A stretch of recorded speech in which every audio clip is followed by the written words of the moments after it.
Race has no root in biology, but the impacts of race are still felt. You think America's a racist country? Yeah. I'm not sure that black people have more rights today. Black people don't have anywhere near the right to life that they had before Roe v. Wade, which is why more black babies are murdered in the room in New York City born. Oh, boy, I gotta teach you about some like racial issues. Can a man become a woman?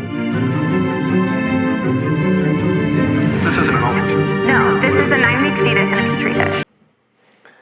Hello everyone and welcome back to the Dr. Nasser Sheikh Show. And what's on tap for today?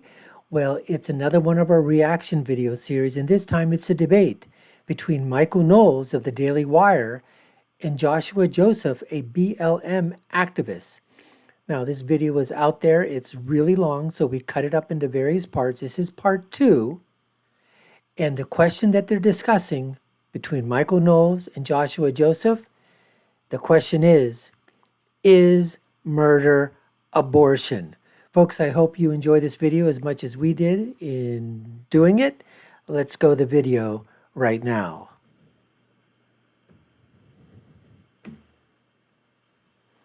That's a fact. That's not even an opinion. It is lawful. What do you think an opinion is? Opinion is something that's subjective, up to your interpretation. So on the books, the law is that abortion is not murder. So if you say abortion is murder, you are factually incorrect. So before we get back to abortion for a second, I think you're mistaken about the meaning of the word opinion, because you seem to be conflating an opinion with a preference.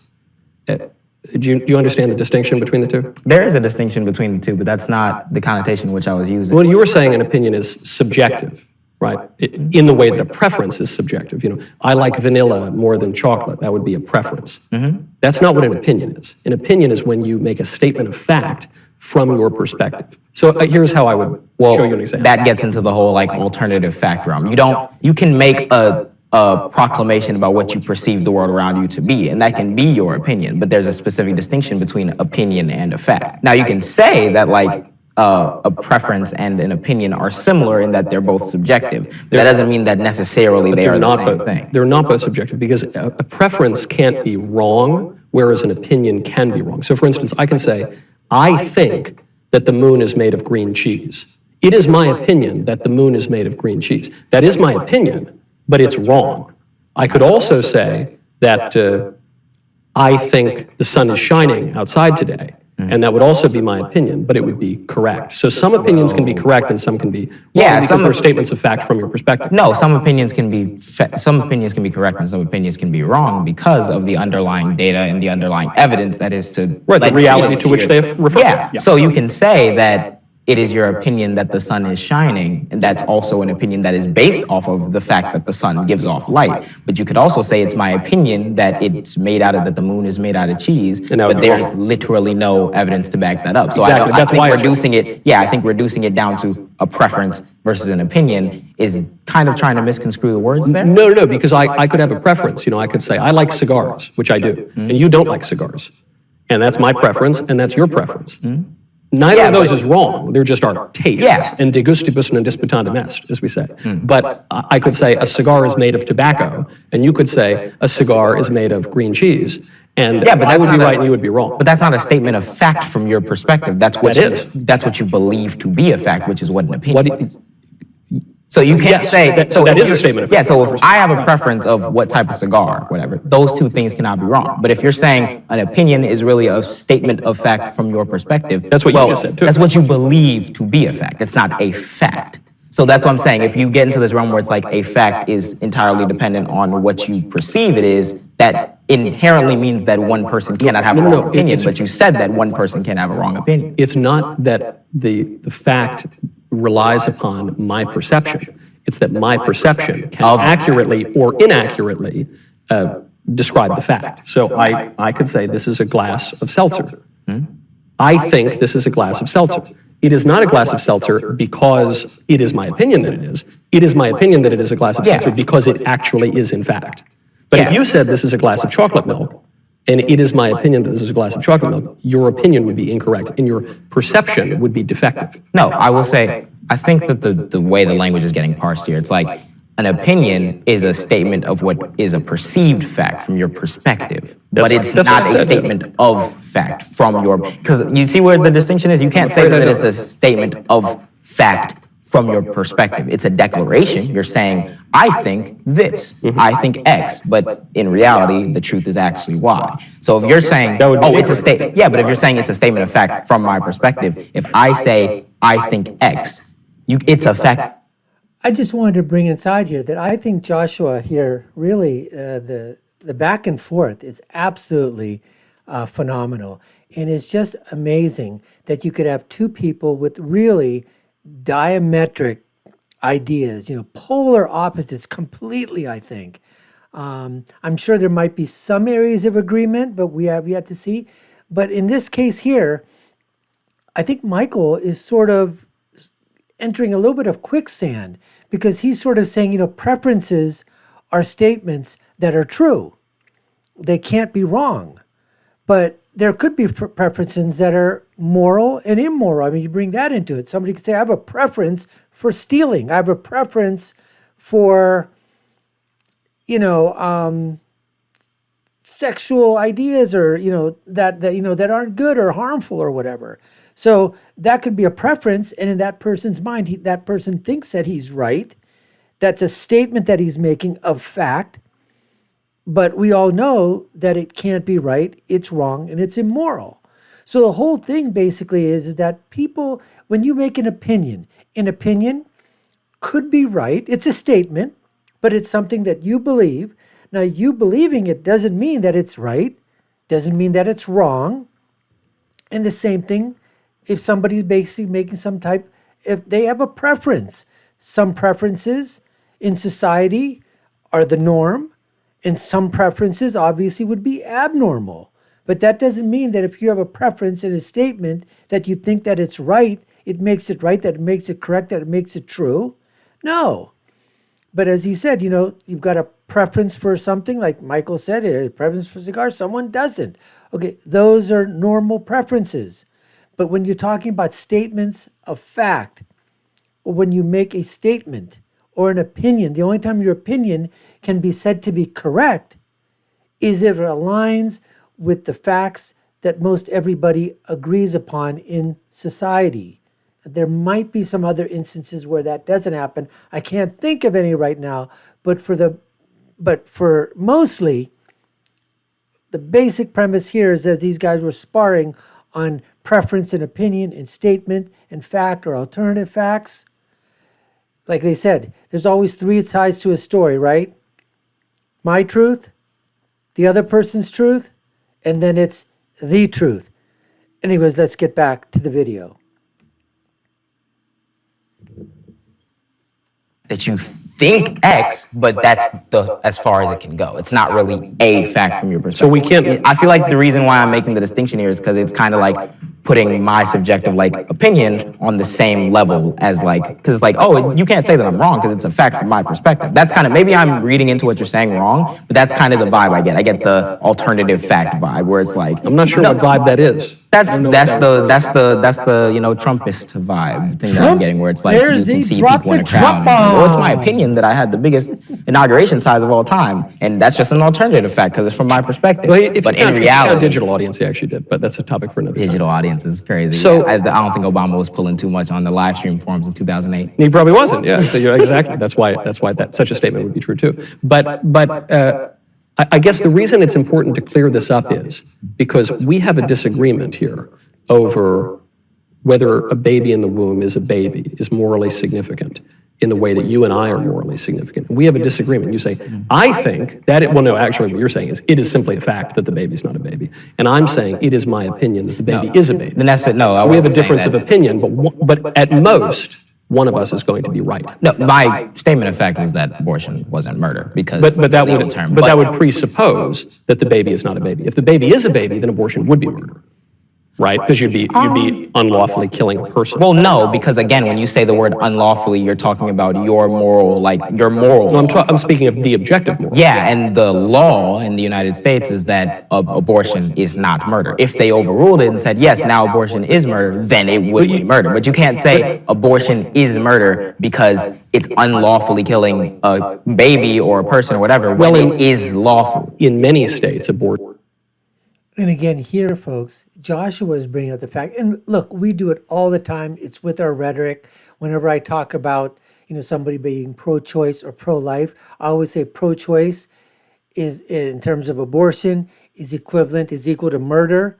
Now, what Joshua is saying is the letter of the law is that up until now, nobody has convicted anyone of murder in aborting babies. That just hasn't happened. We obviously we say that all the time.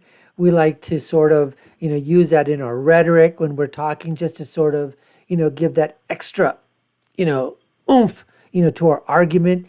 And again, using those types of words, modifiers, to basically, again, emote an emotional response from the audience or from the person that you're talking to.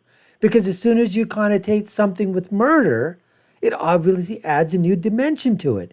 And that's what we're trying to do. And that's why the left tries to utilize the language of linguistics in terms of trying to, separate murder from abortion, separate baby by calling it a zygote, an embryo, a cluster of cells, a non-sentient being, no consciousness, just a glob of glump. And so that's what they're trying to do on their side, to try to dehumanize everything. So the whole fact of the matter here is that now one thing is true is that if there is a woman in many states, if there is a woman who is pregnant and is killed, then it will be deemed as a double homicide, because, and the baby dies, they will bring charges against that person, double murder, double homicide. In other words, the killing of the mother as well as the killing of the baby. So now somebody could argue the fact that, well, if you're going to say murder in that regard, when someone's killed the mother and the baby has died as well, well, what is the difference between that if the mother was alive and you're going in to terminate and have an abortion and killing the baby that way? But again, as Joshua points out, the letter of the law is that right now, abortion is not murder, which we all know. But Michael is arguing the fact in terms of what is the moral code, what is the nature, the natural law, and those kind of things. Anyways, let's continue. Abortion is substantially or entirely illegal, according to even the civil positive. Yeah, so at the best, you can have it is kind of sometimes murder, depending on the state, but you don't have caveats in that statement. You say it is murder. I think the mistake that you're making, though, is that you're suggesting that the positive law or the civil law of the state is the ultimate law. Oh, but and the laws, I'm sorry, also the laws in those states do not rule abortion as murder. They'll usually pull a really short time frame that's like almost impossible for the woman to know that they're pregnant. And if you still have the abortion, you still are aborting that zygote that is unique human DNA, but they don't consider it murder. I think taking it to murder is the draconian position where it's like, okay, well, now we need to prosecute as if it was murder. But even Republican states don't do that. No, that's not true, and including in liberal states. If, for instance, though New York just changed it because they wanted to liberalize abortion, but if you were to murder a pregnant woman, you would be charged with double murder. Because you've killed the mother and you've killed the child, and that's true even in liberal states. Yeah, that is true, and I think the rationale. I think the rationale behind that's not saying the same thing as abortion. The process of terminating a pregnancy is murder, because the reason why. But I think the murderer terminates the pregnancy. Yeah, no, the rationale is because there is no distinguished. You can't predict whether or not a woman is going to bring a pregnancy to term. So if you have a pregnant woman and you kill, think from a legal sense. If you have a pregnant woman and I kill you, and then I kill the woman, and then the baby dies too, whatever, I get charged double because we don't know what was going to happen. We're under the impression that they were going to bring the pregnancy to term because it wouldn't really make sense to prosecute otherwise. But you're not, the murderer would not be charged with murdering the woman and violating her right to decide whether or not she wanted to take a pregnancy to term. Yeah, no. What he's charged with is double murder. The reason why they're charged with double murder is because when you kill the mother or whatever, so that's what I'm saying. Abortion is a separate concept. But to be charged, because abortion is the ability to terminate a pregnancy, right? So if you're killing somebody, terminate a pregnancy. Well, you're using if it's an ectopic pregnancy, then the baby's already dead. But the Hold on. How did we get to it? How did we get to the topic of ectopic pregnancy? Because the procedure is still in the book. I think because you're kind of moving away. Tomato, tomato, tomato, tomato. I mean, the back and forth again. This is, turning out to be, in terms of debate, unbelievably. This is a great civil debate, again, by two people, opposite sides of the spectrum, going back and forth, giving each other the time, the space to sort of answer. I think they both want to get in there. You can tell they're leaning forward, they're pointing, they're trying to jostle, for their positioning in terms of that. But I think here, Joshua came up on this side where he basically was trying to say about what I had mentioned before, that in those states where if you do happen to kill someone, a woman who's pregnant, and you happen to kill the baby as well, well, you're going to be charged with double murder. He's trying to basically say, well, yes, I understand, because you really didn't know whether that person was going to bring that baby to term or not, or to actually have the baby. And I don't think that's just ridiculous to me. I mean, how can you even plant that seed? How do you know what was going in that woman's mind? If she was 4, 5, 6 months pregnant, she's not going to wait and then have an abortion afterwards or whatever. I mean, she's 99%. She probably is, taking it to full term and having the baby. But the idea is that Joshua's best thing is that trying to extract that and say, well, that's murder because you killed the mother. You weren't really trying to kill the baby. So just because the baby is there, and just happened to be, obviously, when the mother was killed, the baby died as well. That is a lot different than abortion, which he's basically saying is a completely separate entity where the mother has not died, but the mother is choosing to terminate. And remember, he said, whatever, right after saying the baby, whatever. So it's these word gymnastics that they find themselves in, and then they have to extricate themselves, out of it or whatever. Anyways, folks, we appreciate you taking the time to watch. You've been watching the Dr. Nasser Sheikh Show. This was part 2 of the debate series. You're going to find the other parts right up here, so we appreciate you taking a look and watching them as well. And I'll leave you with my final thought, which is always the same, and that is, when you're right, you're right. And when you're left, you're wrong. Thanks so much, folks. Take care. And until next time, stay safe.